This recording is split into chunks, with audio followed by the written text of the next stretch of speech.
so we can talk about it a little bit. Actually, this is an interesting class because it's almost like, yeah, I saw that one earlier. Actually, it doesn't work for the game engine. I actually just tried it with somebody. I'll show you all how to do that next class period. I may be able to fit it into this one. So, project 1 is dead. Good job, you killed it. I will say, like, this one was a weird one because we do have so many people who are character animation 2, and so we saw a lot of stuff coming through that was like that sort of like blocking because it was a bigger project. And I had never put that in. I've never like considered that was like a momentum of the class. Like in other classes, like everybody shows their entire finished thing at the same time, and so that probably felt like a weird critique to you. Like we're going to keep moving forward on to project 2, and all the people who had a piece that was doing it 2 pieces at a time, or that lasts over 2 pieces, you'll start to see those pieces coming in as finished at the end here. So for project 2, we're going to do a game set. I wanted to look quickly at the schedule and where we're at. Today is the 14th. Happy Valentine's Day. The rest of the schedule, like what's listed in this second column, like right after or the fourth column, like right after the date, kind of ignore that. Those are more like notes for me to remember what we're covering that day. And so I'm not really going to cover all of the walk cycle, run cycle stuff. What I've realized is this project is really confusing. Like the lip sync project, I'm like, you're going to find some audio and you're going to animate to it. Go. And like that's pretty much all you need, right? You're like, okay, I'll go find the audio, and you have a couple questions. The last project, I'm like, you're doing some form of action, go, right? This one is really complicated, like because of how it comes together, and I think that it just needs some more elaboration. So most of what today is explaining what the project is and how we're going to go about it, right? Excuse me. So we are on the 14th, and we're going to have another exercise that sort of hops into the middle of this project that we kind of kick off. It's interesting though because it's not really an exercise, it's an in-class test. So yeah, in digital media. But it's more of a test as in a challenge, like it's testing your ability to do something. So we'll talk about that later, but that's where exercise 2 is going to come in. It's probably about a week from today, if everything works out the way I expect. And as we already talked about, the game animation set of the project we're getting ready to start is going to be due at the day before spring break, right? So something else happens that day, Thursday and Friday of that day, or of that week, is also when the midterm portfolio reviews are going to be, which means everybody who's in this class is in portfolio. How many of you are there? There's like 6 of you or something, 7 of you? It's a lot. They're going to be really stressed out, right? Actually, I think we're getting closer to 8, actually. So that's a really interesting day where, how many of you have never been to a portfolio presentation here? Okay, good. There's a chance I'll give you extra credit to go to that because, like, my advice to you, if you were going into the portfolio class, if you were in the portfolio class, and you told me I've actually never been to portfolio before, I would tell you, you maybe should drop portfolio class and just go watch it this year and do it next year. Like, it is that important for you to understand what this is supposed to look like. That's why I always offer extra credit in all my classes. If you've never done that before, please go this year or this semester. Because you're all going to be presenting a lot of the stuff, or some of you are going to be presenting a lot of the stuff you do in this class in portfolio, and seeing how to do that well, or even worse, how to not do that well, is really important lesson to learn. Back me up here, portfolio class. I'm right? No, they shouldn't go? No, it'll be your cheer squad. Like, we'll all be there cheering for you. So So we're going to talk about that like when it gets a little bit closer. But that's going to be the day that this project we're talking about today is going to be due. Okay? So that's almost a month. Today's the 14th. That's on March 7th. So we have a big chunk of time there to get this done. I guess it's closer to like 3 weeks. 4 weeks. 4 weeks. So what is this project? Let's go ahead and read it in here. I'm pulling all this stuff from D2L. You're welcome to look at it in there too. So why are we doing this? I kind of went on a spiel the last time I started talking about this in my previous class. I started doing this in this class because when I give a tour to an incoming freshman, like all the time, it's like, oh, why are you interested in digital media? And they're like, well, I don't know if you've heard about this little studio called Pixar, but I heard about it and I'm going to work there. And I'm like, are you? So like, maybe you are. That's cool if you are.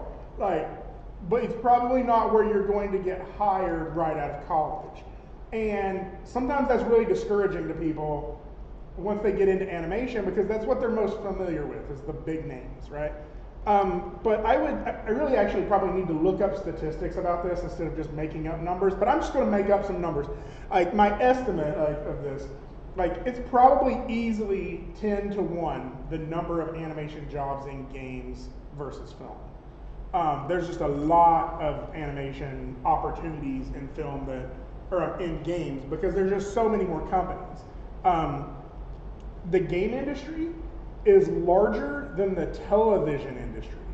And so like, it's a huge field, but a lot of people, because they're not quote unquote gamers, they think that they wouldn't enjoy working. And what I've found from this project is that if I just push you in the deep end of the pool, I'm like, nope, we're gonna do some game stuff, it's not gonna hurt that bad, it'll be all right. I get a lot of people that come out the other end like kind of singing a different tune. They're like, oh, actually that was pretty fun. I enjoyed that. Maybe I should reconsider.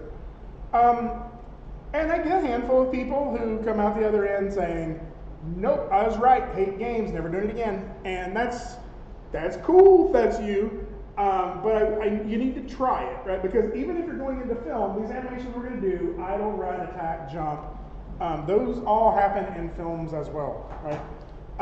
And they actually happen in the same way. Simulating a run cycle, or not simulating, like simulating a crowd scene, you may, as one of your early jobs in film, have to just create run cycles. And they'll be like, here, animate 50 run cycles, we're gonna apply it to a crowd, and that's what you'll do for 6 months, right?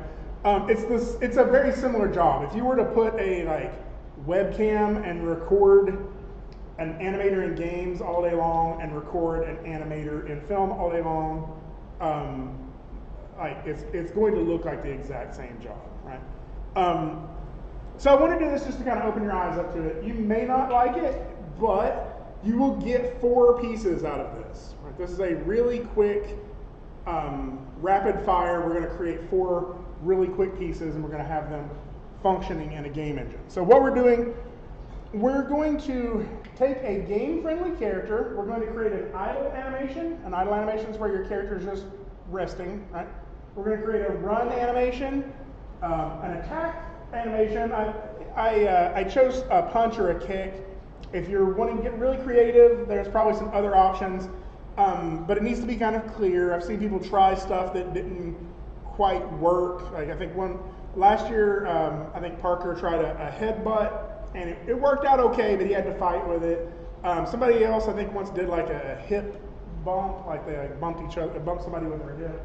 And so sometimes that's was that you, Brianna? That was you, right. So sometimes you really have to push those to make them read clearly. So I kind of implied punch or kick is probably going to be the cleaner, or not the cleaner, the easier way to show those. But you can get creative on this if you have some other idea. And we're going to do a jump. And a jump animation works really weird inside of a game engine. So we'll talk about that. I actually see Megan just sneering through this whole conversation. So are you going to work in games, Megan? I'm actually going to push myself to do the game project. Are you? That's cool. I did not hate it as much as I do. It's the technical part that you didn't like, though, right? Like I think it was the jump animation. The jump that animation. just threw me for a loop. It's weird. Oh, and nice pun. Threw me for a loop like that. I like puns. Oh, I like puns. So the jump animation is weird because if you think about it, you could jump off of a chair or you could jump off of a building in a game, right? Those two jumps would last different lengths of time. So you can't just animate a 2-second jump and let it work for everything. So there's a way we have to break it up that lets the engine control when the jump starts and stops. So to do that, we'll actually be making 3 little sections of the jump. So when it's all said and done, we'll be exporting out 6 different animation clips to use into a game engine. And so what we're going to do is, with those clips, we take that into Unreal. We're going to create a blueprint state machine, or state graph, I think is what Unreal calls it, inside of Unreal that tells it when to trigger certain animations, and then what your finished product is going to be is just a screen capture or a video capture of that gameplay. So you'll capture it with OBS very similarly to what we're doing right now, or what I'm doing with this video. You're also going to play blast or render, your call, 2 angles of each of those animations. And really what I'm trying to do is just get you enough pieces that when Portfolio rolls around, hopefully you can just throw all this stuff into a demo reel and be ready to go, right? But also, like, if for some reason from your video I can't see it from a good angle or something, I can watch the videos and get a better idea. So, originally the way I set this up was that this was the only project in character animation that was not eligible as a 2D animation. Is anybody really like just wanting to avoid 3D and would rather do 2D on this project? Anybody else? So here's the problem with it. I think doing the 2D version of it is a little simpler. So if at the end of today's lecture you're still really wanting to do that, I can try to help you come up with a plan, but I won't have all of the lessons for how to implement that. It may still be that we would do Unreal has a 2D engine as well, and so it may be you would have to do a little bit of that learning on your own and how to adapt the project to that. But I think that doing a run cycle in 2D, is a little bit faster or a little bit less number of hours. So what it may end up being is that we would tack on a couple of extra environmental animations or something like that. Maybe depending on sort of the character design, you would do a hero character and a villain character and a NPC. So that's a possibility if by the end of today's lecture you're still interested in that. I'm going to test it because I'd love to be able to say in this class, you can do character animation as either 2D or 3D. I think I mentioned to you already, did I mention to you already? In the fall semester, there's going to be a 2D animation class that I'll be teaching. So it's pretty much the same class that I usually teach in the summer. I'll just be offering it in the fall instead. Have I already told you all that? Couldn't remember if I had or not. So if you're interested, let me know. You can sign up for it. The only real prerequisite is animation fundamentals, and you all should already have that. So, all right. And of course, this project is due March 7th, which is again the last class we will have before spring break. Yay, spring break! Anybody got big spring break plans? Probably should be booking your hotels and stuff if you do, but okay. Last thing I want to look at before we actually look at the game really quickly, and this is why the 2D animation option is a little more complicated, is that this is the way the rubric is broken down. You basically, all of my classes, or all of my projects in this class, I try to do a 5-point system on 5 different criteria. And so that means you get a possible 25 points. The 5 criteria for this are the idle, the run, the jump, and the attack. And then the 5th one is your implementation into Unreal, right? How are you able, or UV4, How are you able to implement that and show it as a final piece? The way to think about this is Unreal is your render engine, right? Unreal is, you don't have to render this piece, right? You just have to get it working in the engine and capture it. You can literally update this whole thing like 2 minutes before I walk through the door. That's cool. That means you can make quick changes and they update quickly. But that is the only way that the audience will ever see this, right? If you in a video game, you ship the game and it doesn't matter what it looked like in Maya, because the audience is only ever going to see that character they interact with in a game, right? And the hard part about that is if I render it in like for film, I can be in complete control of every one of those pixels, right? I can, if I don't like where that highlight falls, I can adjust it, I can shift it, I can even go in there and just paint over it if I needed to. You have no idea what the player is going to do.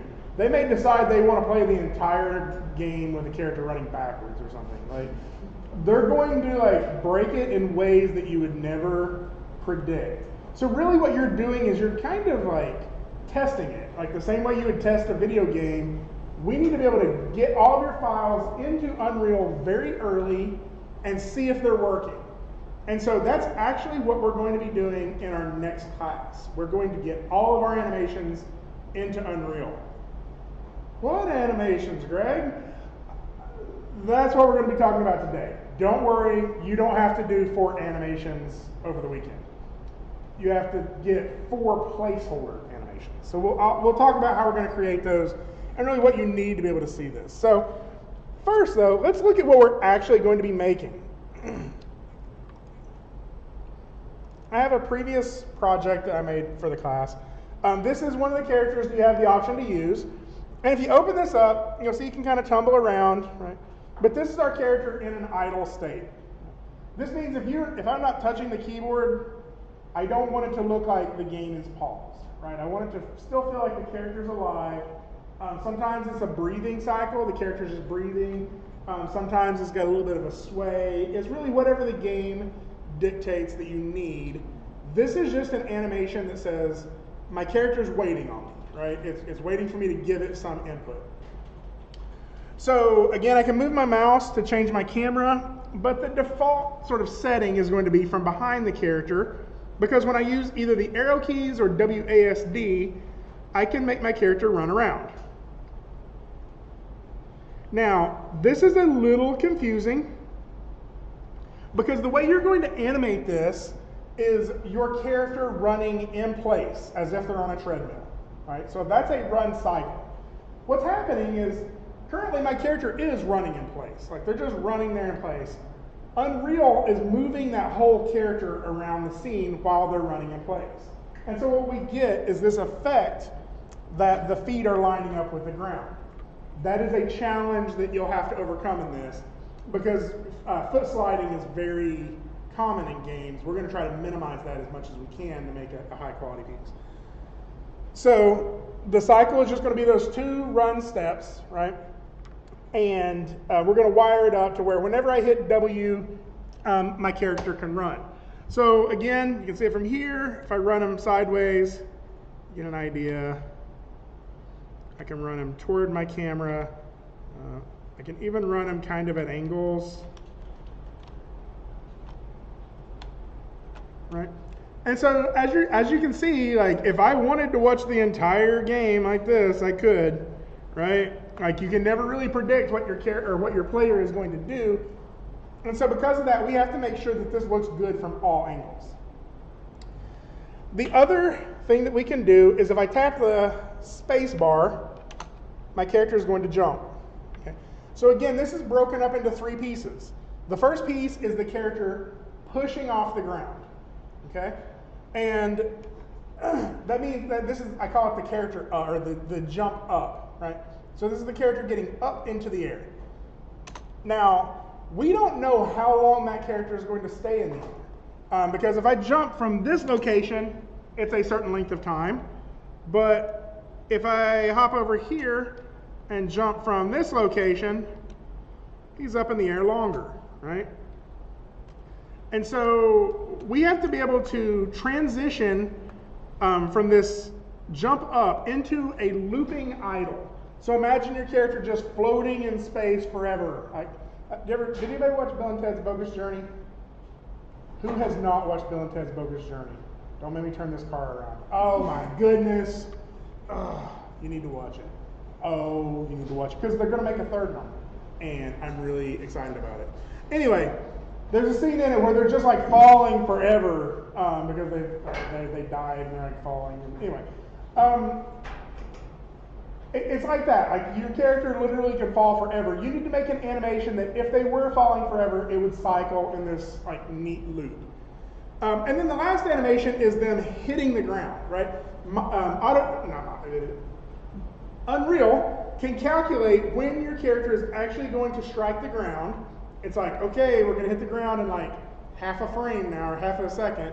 And it can start playing an animation right before your character hits the ground. And so that's what the jump land is. Like an instant before it hits the ground, it will trigger that animation to make it look like the character like hits the ground and absorbs that weight. So with those three animations, your character can jump from any location to any other location, and it should play seamlessly like a jump. There is an element that's kind of missing. I feel like my jump up isn't reading very clearly. Your jump up needs to start from like a crouched position, so it reacts quickly. If I tap my space bar, I want my character to be up in the air almost immediately, right? Versus if somebody told me to jump, I'd be like, all right, I have to anticipate down first and then jump. And I may not be up in the air for a half a second to a second, right? That would be very unresponsive in a video game. If you tapped the space bar because you had to jump over something that was coming at you and you had to wait for a second for that action to happen, that would feel very ungratifying gameplay-wise. So this animation is actually not going to look exactly physically accurate, right? But hopefully the landing, we can get a little bit of that crunch into it the way it feels like it absorbs that weight. Now the last animation we're going to do is the punch. So I just have this wired to my mouse click. If I click, he punches in whatever direction he's facing, right? And that's actually really easy to wire up and make that happen. It just triggers an animation whenever I click it. There's some things about it that are difficult though. So let's say if my character is running and I punch, his feet slide along the ground, right? That doesn't look real. So there are ways to fix this in gameplay. The way you would actually do that is you would play the run animation on the bottom half of the character's body and the punch animation on the top half of the character's body. And it requires a little bit of extra work in Unreal. We're not going to do that. And the reason is because we could work on that for 2 days and get all that blueprinting to work, and it's not really going to make that much impact in your demo reel, right? So how you're going to film this, or how you're going to record this, is before you punch anything, you're going to make your character stop running and then punch. And so this isn't going to be completely a perfectly playable game. It's just going to look like it is in your screen captures, right? In all honesty, that wouldn't be your job to make that work smoothly anyway. That would be an animation programmer or a technical artist. So one more thing we are going to do though is my character, when he punches, like if I punch this wall here, nothing really happens. But some of these other little objects like this, when he punches them, I want to be able to see a reaction. Right? So we're going to make some physics objects in here that he can punch, and we can see them react to that punch. Partially because it just looks neat to see that animation, right? If we just have him punching midair, you're like, sure, that looks okay, I guess. But if we have him punch an actual object, we get to see the reaction from it, and it has a little bit more weight, right? This is really fun, by the way, too. I mean, like little dominoes. I usually try to chase it down and ride it to the end. Here we go. Woo. So this can actually be a pretty fun project. So that's really what we're going to be making. Any questions so far? Other than how we're going to do that? Any question? Okay.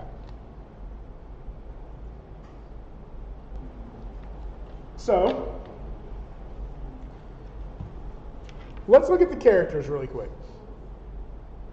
For this project, I am not going to make you pick a specific character. I'm going to offer you 8 characters that I know will work for this. If you want to take it onto yourself and try to find another character that will work for this, there's a couple extra steps. Because not every character will work in a game engine. You remember you've probably all taken TD, or you've taken even the principles classes where we rigged up the two-legged character. You'll remember we had to create a skeleton and then skin mesh to that skeleton, right? That is the only thing Unreal understands. It either understands an object that's called a static mesh, which will not move, right? So like this chair or this desk or a rock, right, is a static mesh that just sits there on the ground, right? Or it understands a skeletal mesh. And a skeletal mesh is something that does deform or move, and for it to work, it has to be part of a single hierarchy joint chain. So that single hierarchy joint chain is what this rig is. But some rigs break the hierarchy. So for example, like let's say your character has a really complicated face. Rather than trying to keep all of that in one single chain of joints, sometimes they will break the face off separately and do like a point constraint or something, or I guess a parent constraint to keep it in the same location. And that means that that joint chain is broken, and when you try to import that in to Unreal, all of the character will work except for the face. And the face will be all merged into a single point and at the origin of the world. So your character will have this giant spike that comes out of its face into the floor, right? Which is usually not what you're looking for. There's ways of testing it. I think that we're going to go over a lot today, so I can show you that one-on-one if you have a specific rig you want to try. Some of the Truong rigs work. Some of them don't. I know Brianna last year tried the Psylocke. Was it Psylocke? Yeah, the Psylocke rig that he has up there. She's a great rig, but there was just some weird stuff going on with her face. And she had this like piece of mesh that was like sticking out of the back of her head, so she looked like the alien from Aliens. And we were able to get it to work a little bit, but we had to fight with it a lot. So really I'm trying to take things off of your plate to fight with. So I have 8 rigs on here that will work, but there's a way we can test out some of the Truong rigs to find out if they do work. I tested one earlier. I think there's like a Space Marine rig. It's like he looks like he's like a big metal suit guy who has like a gun as part of his like rig. I tested that one out last class period with a student. It worked. I tested out you have the dragon rig here. I tested out this dragon rig and it didn't. So like, and it's strange. The reason it doesn't is because the joint chains that are messed up are the tongue and the eyes. Those are separate. So like again, if you're wanting to go in there and like try to connect those back in there and be like, I'm never going to move the tongue or the eyes anyway, you maybe could make it work. There's a way we can test that out with a program called FBX Review. You can test it out with Unreal too, but it's a little extra work. And FBX Review will you could do a test export of your rig with a little bit of animation on it. And if FBX Review will open it, more than likely so will Unreal. Right? Not always the case, but in most cases it will.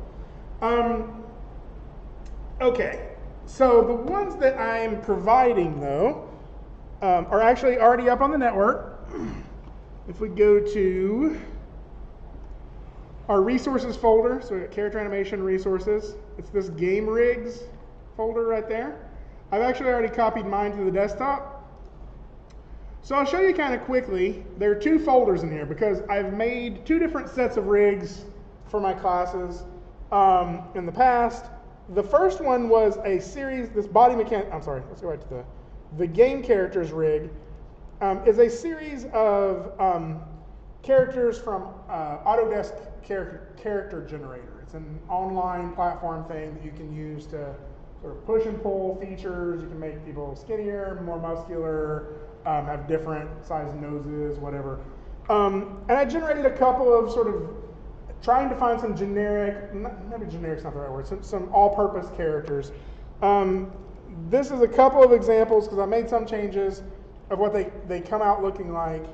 In all honesty, she had some issues, but the biggest issue most people had is it kind of comes with a predetermined personality, right? Like you couldn't try to sell this as like angry Space Marine like character, right? Like she's wearing a t-shirt and jeans. So I tried making another version that was a little bit more ambiguous, just some neutral clothing. Most of the clothing in this case, and one of the reasons I made it this way, is almost all the clothing in this is just texture, right? Like there's actually no geometry there that make up that clothing. So you could actually retexture this if you wanted to. If you wanted to do a little extra work and give her a different, you know, I don't know, yoga pants or whatever you want to do that would be a form-fitting outfit, or something like maybe something more futuristic or science fiction or something. This is something you could use a little bit more like that. So there's two of them. These are the two female characters. This is female 2, and I think the other one is female 1. For some reason, I don't have images of the others, so I'll go ahead and open those up really quick. I will say some of the textures are broken on here. I'll show you how to fix that pretty quickly. So set my project to game characters, set, file, open scene. And I'll go ahead and choose the male rig first. This is the one that I know is broken. He'll come in like this. But this is good to see because it's actually really easy to fix this. All I have to do is select the mesh and go back in here and find this, which is his material file, and just repoint this at the actual texture file. So I apparently saved these in the wrong folder and it's still looking at them for that folder. So if I go in here, find this, I think it's under source images, the one with a space, male casual, open. And so again, the texturing on this is terrible. They only gave you so many different options for texturing. So I went t-shirt from the Gap from 1993. That was my so feel free to change this however you want to. Like I wish that there was a different texturing option on here. The rig is going to work very similarly to a lot of the other rigs that I've given you in the past. This is the setup machine for games, so it's game friendly. FK spine. Something that a lot of people miss is they think that the fingers just have a single channel of rotation. They don't. They also have this end joint and middle joint right here that'll allow you to curve them.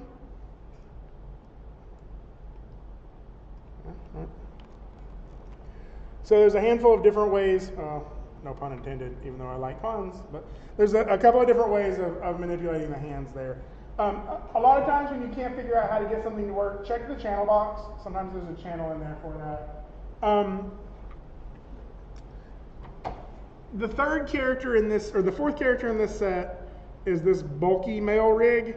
This was me really just trying to see how far I could push the character generator to get something a little bit more exaggerated or stylized. This is about as far as it would go before I broke it. But this gives us a character that's a little bit weightier, maybe a little bit tougher looking, right? So we got these characters. The other set of characters is in this other folder. So under game rigs, it's the body mechanics rigs. Now this is not the same set of body mechanics rigs that you've probably seen that you can buy. I kind of mocked them off of that same concept, but to give you an idea of them, I have some images in here. There are 4 different characters, 2 kind of neutral body styles. I don't want to call them thin, I don't want to call them average, but like some just neutral character, right? And then 2 characters that are a little weightier. There's a sort of a bulky male, it's got more upper body muscles, and a more curvy female character. I put those in there to give you the options for different, like personally, I spent so much of my life animating characters who were a different build than myself. And so, like, to get a character that is at least a similar weight to you or a similar weight to me, like, it means my motion or my reference video makes more sense to me, right? And so just to be like, every character looks the same, that's boring, right? So I like both of these. I actually like both of the bigger characters in this more. I feel like he could use the sort of neutral male. I feel like he could use another redesign, so I'm not super happy with him in terms of like the way the limbs look, but it's not bad. All of these are the same rigs that we saw earlier, right? So I'm going to go ahead and open one of these up. Let's see, go here, file, open scene, set my project, body mechanics rigs. Scenes. I'm going to use curvy female. Save.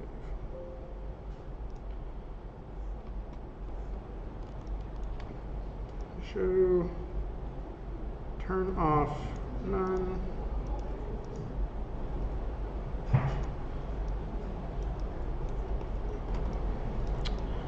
Okay. So we've talked about the 4 or 6, however you want to count them, animations that we're going to have to make.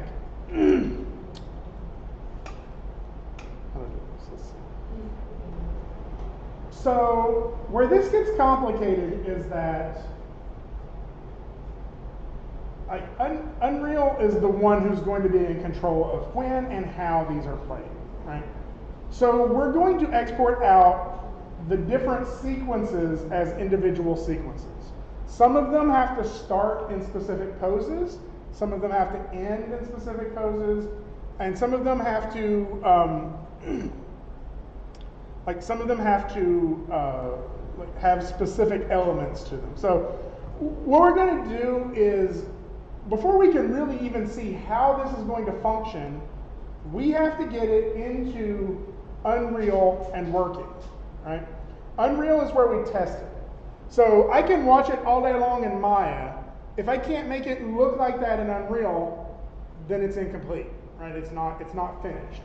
So what I usually do is, as soon as I possibly can, I get it functioning in the game engine. And that's hard to do because you haven't made any animations yet, right? And so since you haven't made any animations, so how do you get those animations into the game engine? If you make all of those animations and then get them into the game engine, what if you made them all wrong? So really the way that we do this is we make placeholder animations and we get that functioning in the game engine, and then we can start making the actual animations, and then we can just, in the same way that you would play blast an animation, we can just export that animation and see the updated version in the game engine. That is the only real way of making this project work. So by the end of class on Tuesday, next class period, you are all going to have a fully functioning game with all of the animations in it.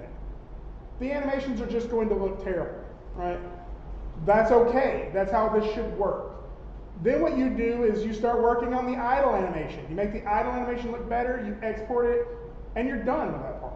You make the run cycle look better. You export the run cycle, you import it, it looks good, you're done, right? And you can go back and forth and test it in the game engine because that is the final output for it. This is actually a workflow that I think is important to learn, because I think it's a workflow that's going to start to become very common in the industry, even for film production. A lot of people are already moving toward real-time rendering for production of film and TV shows. So to do this, we're going to go ahead and start setting up a proxy file, right? All of these proxy animations that we're going to need. And we're going to do that as fast and as dirty as we possibly can. I mean, literally, if you wanted to, for each of your animations, you could just be like, the run is my character raising their hand and putting it back down, right? Like it could be something like that. I'm going to do this to where it makes a little more sense once we get it into the game engine. You should, at this point, be spending less than a minute per pose, right? You should be able to do this entire process I'm getting ready to do in like 20 minutes, right? we're going to throw something together, and that way we have a placeholder animation, and we can export those out, right? And so that's what we're going to be aiming at for next class. So I'll show you quickly some of these tools we're going to use to do that. I usually choose the entire set of controls, and on frame 1, I'm just going to hit S. So I just set a keyframe on my character in their bind pose, right? This is the pose in which they were rigged. This is the default pose, right? The reason I set a keyframe here is because sometime later on I may need to copy that pose, right? I may need to get my character back to the default again. In theory, with this rig, I should just be able to zero that out. In case you didn't know, I'm actually sharing the screen, by the way, if you all need to use WebEx to do this. So I set this one key that holds us there, and I'm going to, although this isn't the only way of working, I'm going to go ahead and create all of my animations on this one timeline. So for my idle animation, I'll go to frame 100, and I'll go ahead and hit S there, and set a keyframe on everything. Now for my idle animation though, I'm going to go ahead and put her arms down so we can see them. All right, this is literally the extent in which I am posing at this point. Right, done. Right, there's my idle pose. Right, and so I have a keyframe on all of that. It starts on frame 100. I want it to end on frame 200. I'll go ahead and hit another keyframe there. But if I were to just play frame 100 to 200, nothing changes. Right. So if I get this into my game engine and watch that animation, how do I even know it's working, right? I need some sort of clue that this animation is working, right? It could be something as simple as a single keyframe where my character does this, right, for the idle animation. Or you could just get crazy, right? Like maybe for the idle, like when it's working, her head just does that, right? That's how we know her idle is working. Right? We just need something in there that says, when I trigger this animation, is it working? Again, if you want to work just a little bit on this, like you have a little bit of extra time, you could do something like kind of simple, just like a little bit of a motion on her hips like this, right? And so now this is how I know the idle's working, is it plays that animation. I'm going to go on out to say frame 300, and I'll go ahead and put my punch here. So again, select everything. So my punch is going to start in the idle pose, and it's going to end in the idle pose. And in between there, my character is going to punch. Right? The reason it starts and ends in the idle pose is because you don't want to pop when you make your character punch. Right? You don't want to hit the button and suddenly they shift immediately to another pose and then punch. You want it to feel sort of smooth, as if it was she was just standing there, and she punches, and then she goes back to standing there. So our starting and our ending is in that punch pose. I'm going to go ahead and make a very generic punch pose just so I know where that is. I'm going to make mine probably about 30 frames long, so it's a pretty quick punch.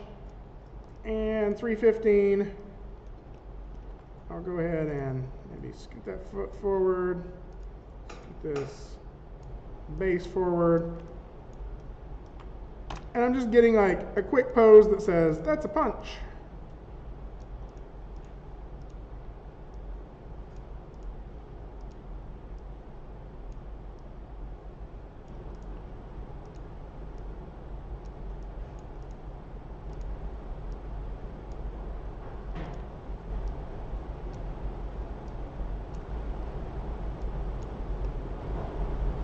Okay, there we go. Again, I have to impress upon you that this is not good animation. Like, you are never using any of this animation as your final animation. This is just me trying to get some stuff that I can use, right? Just to test this. Okay, so there's my punch pose. And so now if I scrub from 300, 330, that's what I get, right? And again, so I can test this, I'll get these animations in there, and I'll know when I click the mouse button, if that animation played, then I have successfully gotten it all functioning in the engine, right? So if I select all of these controls, you're going to start to notice that our timeline is getting confusing. right?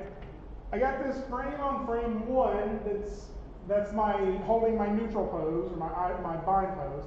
From 100 to 200 is my idle, and then from 300 to 330 is my punch. And like, how do you keep track of this? One of the ways you kind of had to use to do it was literally just write it down. Like you wrote down which frame ranges you were in. Luckily, there's some tools in Maya now that make this much easier. And this is a really cool set of tools, even if you're not doing anything to do with games. So even though we're not ready to export, I'm going to go to File, Game Exporter. And you'll see that there's a couple of tabs in here, one for the model, so we can export our model, but the other one is for this animation clips. So this is really cool, because what I can do is I can start adding additional clips in here. Hit add, I'll do this first one as bind pose, and I'll set that from frame 1 to frame 2, right? And so now I have this little animation clip. I can add another one, and I'll do idle, and I'll do that from frame 100 to 200. And I'll add another one and do punch, and that was from 300 to 330, right? So the cool part about this is now I have all of these clips saved, and I can just export out those sections when it comes time to export those animations. But the other thing is, if I click this little film clip over here next to it, it will reframe my timeline to just see that section of the animation. So if I just want to see the idle, I click that, and now I'm just looking at frames 100 to 200. If I hit this little play button, it'll play that. If I wanted to quickly jump to the punch, I just hit the play button for the punch. So now we're in that punch animation. So this game exporter will let us organize our timeline into clips so we know where each animation is. This saves with the file. So when I save this file and open it up somewhere else, I should still have all of these things embedded in here. And when it comes time to export, I just actually have to hit 2 buttons and everything exports. So you do some animation for a while, you're like, I wonder what this is looking like in Unreal. You export again, you go back into Unreal and you say re-upload, or what's it, it's like re-import, I think is what it is. And it imports in over top of that, and you get to see the new animation again, right? Or you get to see what the new animation looks like in the engine. So that's why we're doing garbage animations first. We just need to have something in the next half hour that we can start putting into the engine. I'm giving you all the way until Tuesday to do that, because I also want to give you some time to sort of play around with the characters and stuff like that. So let's go ahead and make the rest of these animation clips. I'll go ahead and stop that. I'll add a new frame range. Let's do run, and I'll make that one from 400 to probably 420. And I usually do one option for the entire jump, but I'll do that at the end. So I need my jump up. I'll make that one from, this one's a really short one, 500 to say, let's say 506. I'll do my jump loop, or jumps, there's a jump idle, you can call it that too. I'll make it from 506 to say 536, and then jump down, and that one is from, we'll say 536 to say 545 maybe. So we can see now that all of the jumps range from 500 to 545, right? It's all one long sequence. So I'll also do one that I call jump all, that just is all of that, 500 to 545. And usually I just don't export that or the bind pose. I just uncheck those. When you export, whatever is checked is what we'll export. So I want to look at this jump section again. So what I have is jump all is this entire 45 frame sequence. Jump up is just the first 6 frames of that sequence. The first 6 frames of that sequence to 506. And then from 506 to 536, I have a sequence where the animation will idle, where it'll like kind of loop, right? And then jump down is the landing, right? And it needs to be a little bit longer because we need that recoil. So let's go in here really quick and put some poses in here that we can recognize for the run and these jump animations.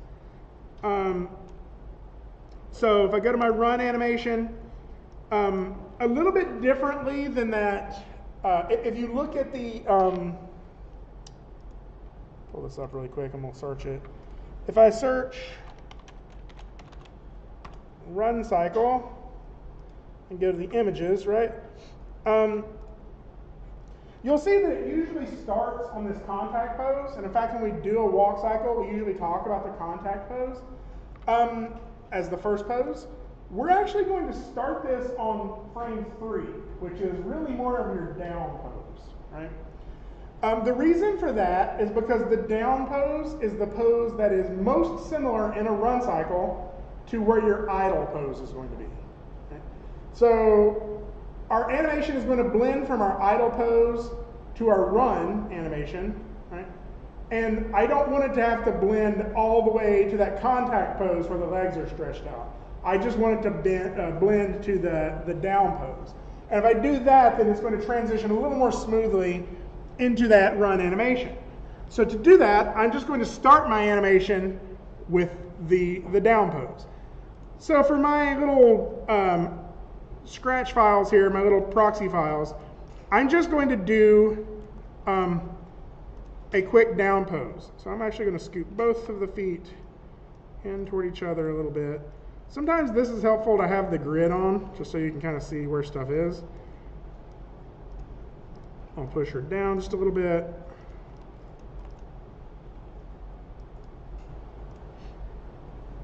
And then raise this foot up.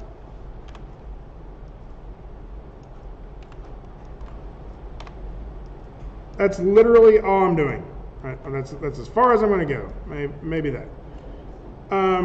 That's on frame 400. I'll select everything, set a key.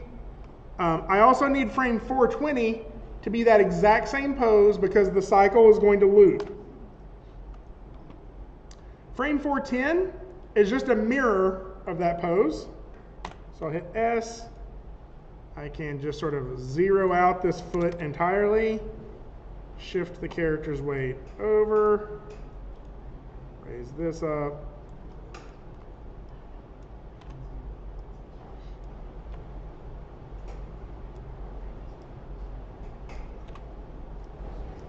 There we go. So now my run cycle looks like this, which is actually probably enough to be able to see it. But just to make sure, I'm going to go ahead and put a couple of the up poses as well. So I would go to like here and move this foot back, this, move this foot forward, like this. And then I just move the whole character up and down just a little bit, right? So now I get that to that, and then I'll do my other up pose. Here is like this one.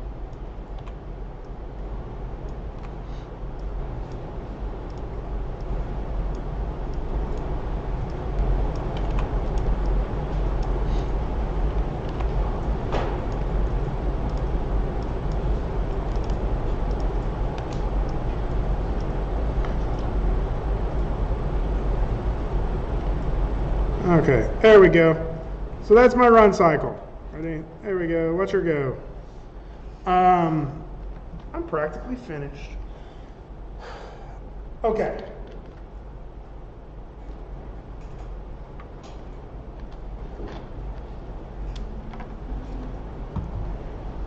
I would,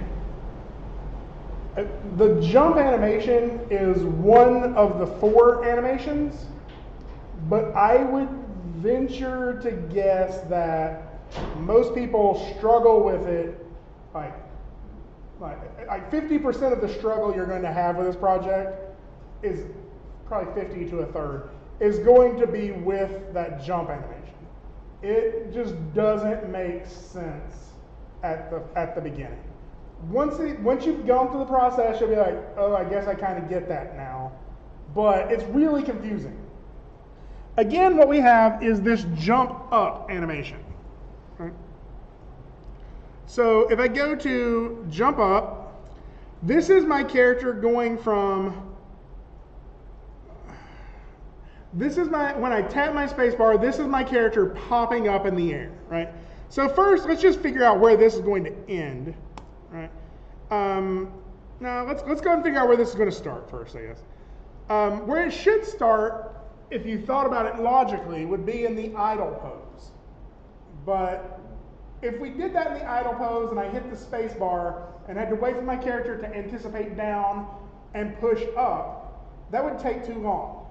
So what you'll notice is when I tap the space bar, the character just pops straight up in the air, which means what I'm going to do is I'm going to start my jump from sort of a squatting version of the idle pose, right? I'm going to start from the anticipation, which means as soon as we hit the space bar, your character is going to go down into the anticipation instantly and pop up in the air.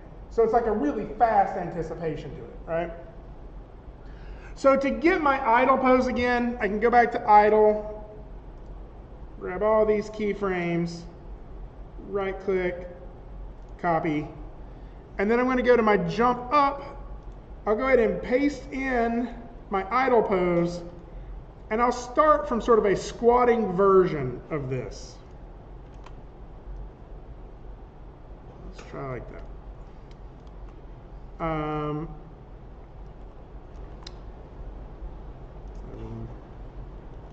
Should make me a button. There we go.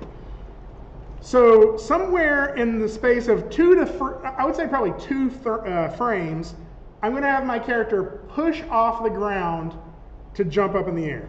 Right? So 6 frames may actually even be too long for this, but we'll try it. So just going to push up like that. Maybe I'll do like on one leg, something like this. Roll up on that toe. I have this hip control. So again, I'm probably spending too much time even worrying about this pose. But somewhere in the neighborhood of this. Yeah, I'm putting too much into this.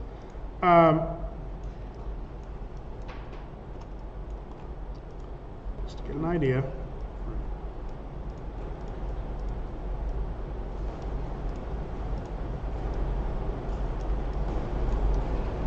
So in 2 frames, she goes from squash down to up to there, right?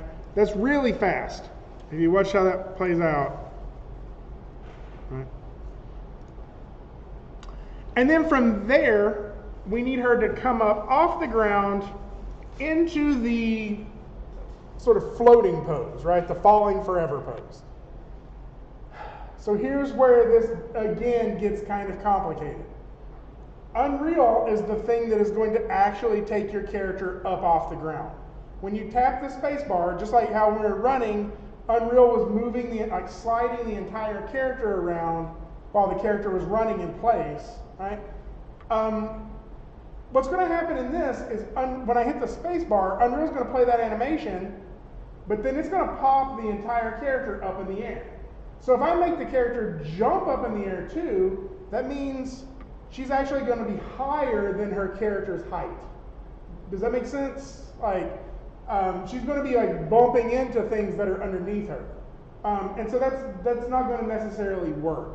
So what she needs to do is jump, but then just sort of stop her upward progression and just hover right above the ground. And then we can go into Unreal and change how high we want her to jump and how high we want it to take her whole character. So this is just going to look bad in Maya. Like, there's just really not a way to not make this look bad. If you tried to animate a real jump, like what a real jump should look like, it's not going to work. You're going to have some like double transformations. So for my ending pose, I'm just going to put her in some form of sort of floating pose right above the ground. Right? I'm just going to probably lift this leg up in the air, push it forward, zero that back out.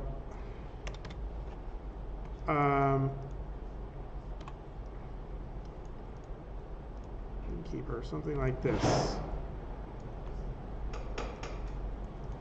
Now, I have to be careful not to move her too far forward here in this, because I did that last time. So, just because then when she comes back down, she'll have to travel backwards.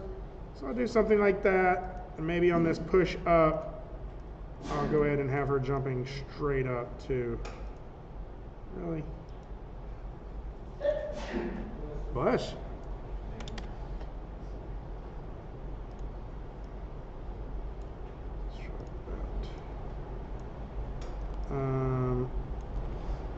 It's too much. It's hard for me to not animate under this. So now her animation of her jumping up is from this to this to this.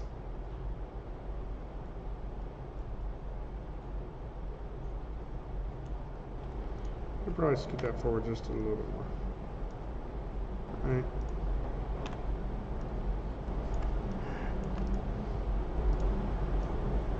Now, again, where this kind of gets confusing, again, is that this jump loop is basically her hovering in this pose over a long period of time, right? And since we don't know how long that period of time is going to be, I'm just going to make a 30-frame loop that can repeat perfectly forever. For this test, though, or to get this into the engine, I'm just going to grab these and do something sort of like this, maybe. So raise her feet up, move her hips down. And so her loop then is just going to be this, right? You're probably going to do something completely different, but it's just going to feel like a hovering loop, right?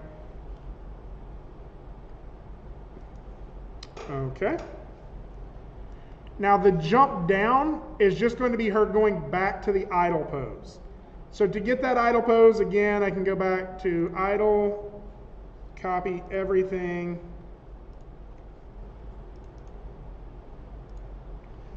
Go back to jump down, and on the last pose, hit paste, paste. And so now her landing is that. I usually like to put some squash in there, so I'll go in here to like, very quickly, like 3 frames at the most, put her back at that idle. Let her squash down.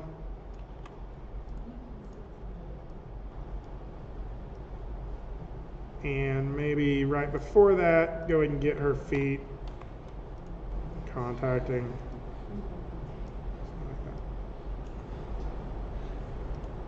So now that's the down pose. Okay?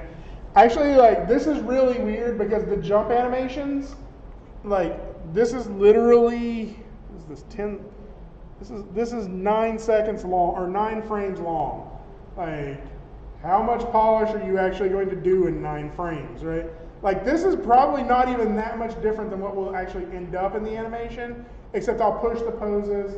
But some of it is I have to kind of force that overlapping action to look like it's happening. So I'll talk about that later. The only reason I did this jump all animation is so I can see that entire range of animation. So you can kind of see what this is going to look like here in mine. Okay? Is this making sense? Okay. If we can get to this point by Tuesday,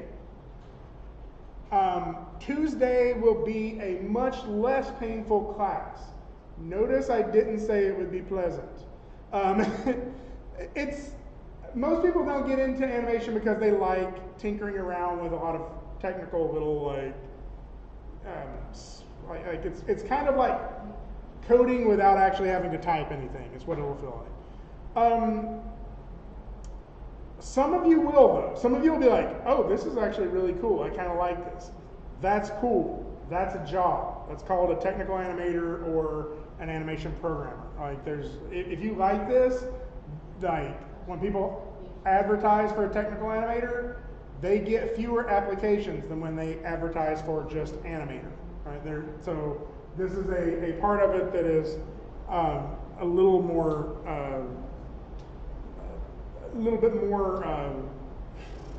less competitive. Let's try it that way. Okay, if we have this, we have our foundation, right? We have all of the animations we need. I can export this now and take it into Unreal and start building a functioning game with the bad animation. And then once the game is functioning, I just replace the bad animation with good animation.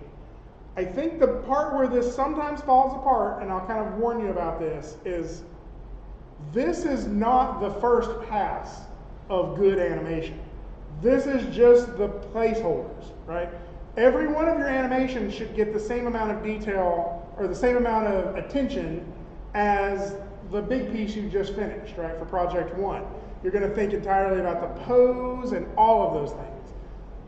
Over the next few class periods, we're going to look at them individually. So I think after we get Unreal working, I'll have a day where I probably focus on 2 to 3 animations. It'll probably be the idle and the run will be the first day where I kind of walk you through all of that. And then the second day will be the punch and the jump. And just getting those polished up and working in the game engine is like, that's the entire project.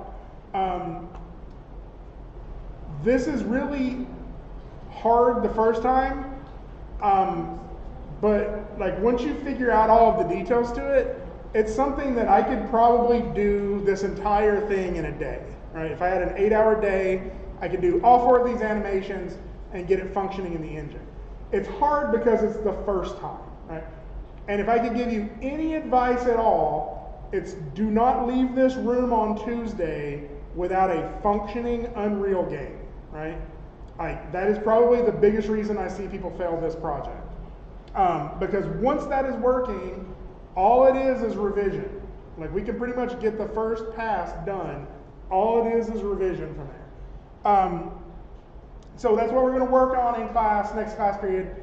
The way it will work best is if you come in with these same animations that I've done here. I've recorded the video, so I'll upload this to YouTube. I also have the other one from the previous class that I'll upload to YouTube. And so you can kind of follow along with this process. If you're wanting to read ahead or look ahead, a couple of things you can start doing. On YouTube, you will find, if you just search for Greg Marlowe Learning, some of you have already found this before. Who are you? You're not Greg Marlowe. Eureka. You'll be hearing from me. Greg Marlowe Learning. Most of you already know this is where I just upload everything, right? The last few classes, character animation, splining, it's all up there. If you go to the playlists, you'll find a playlist in here called Greg Animation Exports and Custom UE4 Characters. This is a playlist of 5 videos walking you through everything we're going to do Tuesday, sorry. So I take all these animations, actually these are a little bit more finished animations, I export them out as individual FBX files. The way I'll show you to export them in class is actually a little different, but it's worth watching this so you can see how you can export them manually if you have to.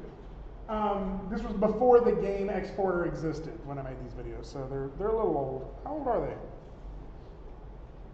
2017, that's not too long ago. But it's a little older, and the process has changed just a little bit, but not dramatically. So I export these out of Maya as a bunch of FBX files. I import them into Unreal as FBX files. Unreal doesn't know what to do with them, so I steal some stuff that already exists in Unreal, and I repurpose it to make my characters react to the things that we were doing. Now, this is one thing you can kind of be doing as homework over the weekend. The other thing is I encourage you to try opening Unreal. How many of you have never opened Unreal before? All right. It's not that bad. It's worth opening up just to tinker around in there and feel like you kind of get your bearings, right? Opening it is weird. If you start typing Unreal, you're not going to find anything. It's actually under the Epic Games Launcher. Now, because this lab, because we've not been able to update this lab and get the newest image on here, this is kind of an older version of Unreal. To get it to sign in or to get it to open, you're probably going to have to create a free account on here just so it knows who you are. You can download it at home and use it if you want to. But right here, notice the version, 4.19.1. So once you've logged in, yeah, I think they're currently up to 4.22. Is that 2.3? 2.3? Yeah. And those are big updates. We just haven't been able to update to the newest version yet on all the labs. If you download the newest version on your home computer, and you do a bunch of stuff, and you bring those files in here, you won't be able to open them on 4.19. Okay? So if you want to be able to open them in both places, there's two options. You can download 4.19 at home, or you can download. I don't know that I get it. You can download 4.19 at home, or you can download the newest version, and you can apparently, I haven't done this before, you can apparently install it on a portable hard drive, and then bring that portable hard drive to class with you and open that version up. Has anybody ever done that before? All right, I need it. Ryan has. Ryan's going to teach you all how to do that. Thanks, Ryan. No, I'm just joking. Now, if you do need to know how to do that, we can figure it out. I don't think it's terribly complicated. You just have to open it differently, right? It's just pretty much right-clicking on it in the USB and going from there. Okay. Just clicking run from there. Yeah, so we can do that if that's something you want to do, or if you accidentally, it's not the end of the world if you download the wrong one. It's just a couple of extra steps and a little bit extra download time. You can technically download the newest version and install it here, but it's probably like 5 gigabytes or something, and you don't want to download that every time you log on. So there's a couple of things you can kind of play around with there. I think for this class, I'm just going to use 4.191, and you may just want to write down that number so if you decide you want to download it at home. So if I click on that to launch it, we get a screen that is kind of this is the screen I got because I've already made 2 different things. But I'll show you under new projects, this is probably how it will open for you for the first time. There's a bunch of templates that we can build off of, right? There's not really we don't necessarily have to start this up as just a completely empty game, right? And make everything from scratch. So what I'm going to do is, for most of this project, I'm going to use this third-person camera. However, there is another option, and I'll show you that as well, which is side-scroller. So there's also 2D side-scroller, but let's just look at third-person first. If you click this, you'll basically get this. Right? This is the previous version that I made. And so I'll go ahead and open it. Basically what it does is it creates a folder with all of the assets you need in it and opens up this scene. If you've never used Unreal before, you can navigate around in the viewport just by clicking, and it kind of moves around a little bit like a game. You can also use the Maya shortcut keys. So if you hold Alt, all of the motion for that works. And it also works like a game in that WASD will move you around as well, or it used to. Does that not work anymore? Huh. Oh, I guess it does if you're right-clicking, apparently. So you can right-click and use WASD to move around like a game, right? So there's a whole bunch of different ways of navigating. A lot of this stuff is going to seem familiar, but not exactly the same as in Maya. Now, yours will probably look like this. You can click this little button off to the side.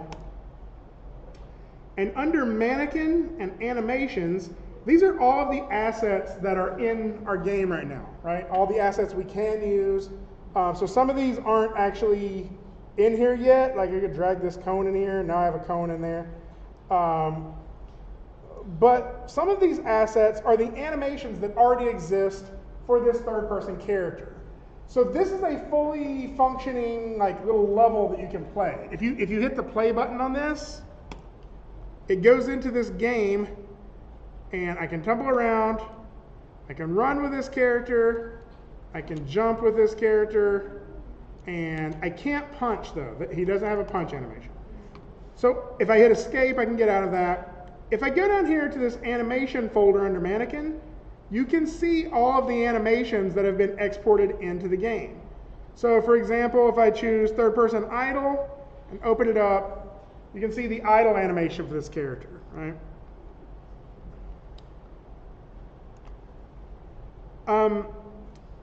Over here along the side, you can see the other animations. So he has a walk animation, he has a run animation, and then just like the ones we're going to create, he has this jump start, which is him pushing off the ground.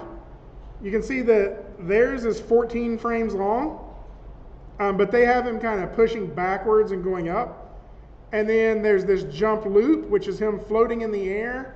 For some reason, it has a hitch in it. I never understood why they left that in there, but whatever. And then they have this ending animation right here where he lands. Yeah.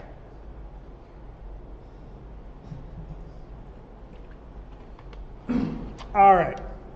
I'm getting tired of looking at that. Let's watch him run instead.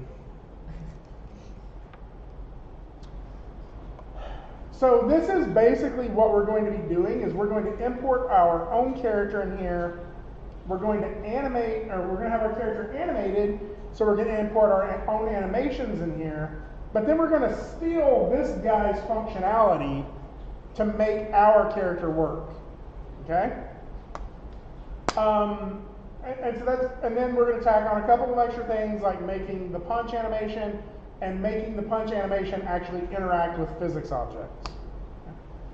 So that's the scope of what we're planning on doing for this next project. It took me half of the class to explain it, but hopefully, I don't know, how many of you are excited about this? Anybody interested in this? I will say, I love putting this in. These three people are going to have a ball. Everybody else, like, I don't know what you're doing. So I implement this project into this class for a reason. Game design has a lot of open-ended projects, or not projects, but classes that that you can kind of go into it as a big project class, right? So like they have a production class where the whole point of that class is to, as a giant group, make one big piece, right? They have a couple of game design classes that you break up into like 3 or 4 smaller groups and make individual games, right? And often the thing that they are missing is an animator. After this project, that animator could be you if you wanted it to be. You could take the game design class as an elective and be the animator for that team and get to work with a whole bunch of other people who can make the environments and the characters and the lighting and the gameplay functionality look really good. And all you really have to do is make some animation for a game, right? You should be completely capable of doing that by the end of this project. Another reason that I do this project is occasionally I think having actual gameplay in your demo reel reminds or lets the employer know when you apply to a job that you have, like, you know more than just how to animate, right? You know more about the animation pipeline. You're not completely unfamiliar with Unreal. You've done some stuff in there, and maybe that if they try to plug you into their pipeline, you're not going to be the person slowing everybody down. You're going to be able to start rolling with the punches and getting stuff done with them. So, hit the ground running. Let's try that. That's a better phrase. So, Any questions? Comments? Concerns? Okay, I'm going to show you one more thing, and then I'm going to shut up. Don't save. Oh, where'd you go, Epic's Game Launcher? There you are. Launch Unreal Engine. There are a lot of other presets in here. And so one of the other ones that I would encourage some people to try, knowing that I've never actually done it in this class before, but if you want to try it, third person isn't always the most flattering for your animation, right? It's basically like you want to stare at my character's back for the entire animation, right? And so sometimes, like, even though your punch animation looks great, it's really hard to show it in a way that's flattering to your demo reel. One of the other presets is a side scroller. There's also a 2D side scroller. I haven't clicked on that yet, but that might be an option, Kat, if you're wanting to do it in 2D this way. I have a feeling that most of the animation blueprint is going to be the same in this. The only real difference is your camera and your character is locked to a single axis, or locked to two axes. So you still have a full 3D environment here, right? But this camera can only move from side to side and up and down, and this character can only move from side to side and up and down. So if I hit play on this, like even though I'm hitting W, I can't really move my character back. I can just move it from side to side, and I can make him jump. Right? And this is a little bit more flattering to your animations. So if you're wanting to try something like this, I'm pretty sure that this is going to be a similar process. This would just be the character or this would just be the setup that you would be starting with. There's a lot of little things we can change in this still yet. So like if I wanted to grab this camera, pretty sure I can move it closer to my camera. No, apparently that's locked. There we go. I can move it closer to the character. So I mean, we could even have it looking like this. And like that's a little bit more of an interesting way of presenting this. So that's an option if you want to do that. The result for this would be something similar to like, I think that's what it was. What was it? Trine, like 2.5D kind of, yeah. So I mean, you could even do it a little bit off to the side if you wanted to, or scoot it back like this. Like, we could do some other things to it, I guess is what I'm saying. Maybe like this. Play.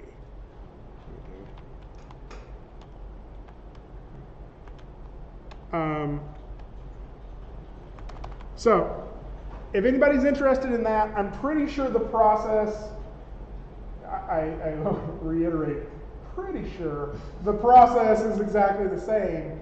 It's just another alternative to it. It may mean you have to do a little bit of research on your own, or at least with me to figure that out. But in all honesty, like I love third-person games, but the animation isn't always the most flattering.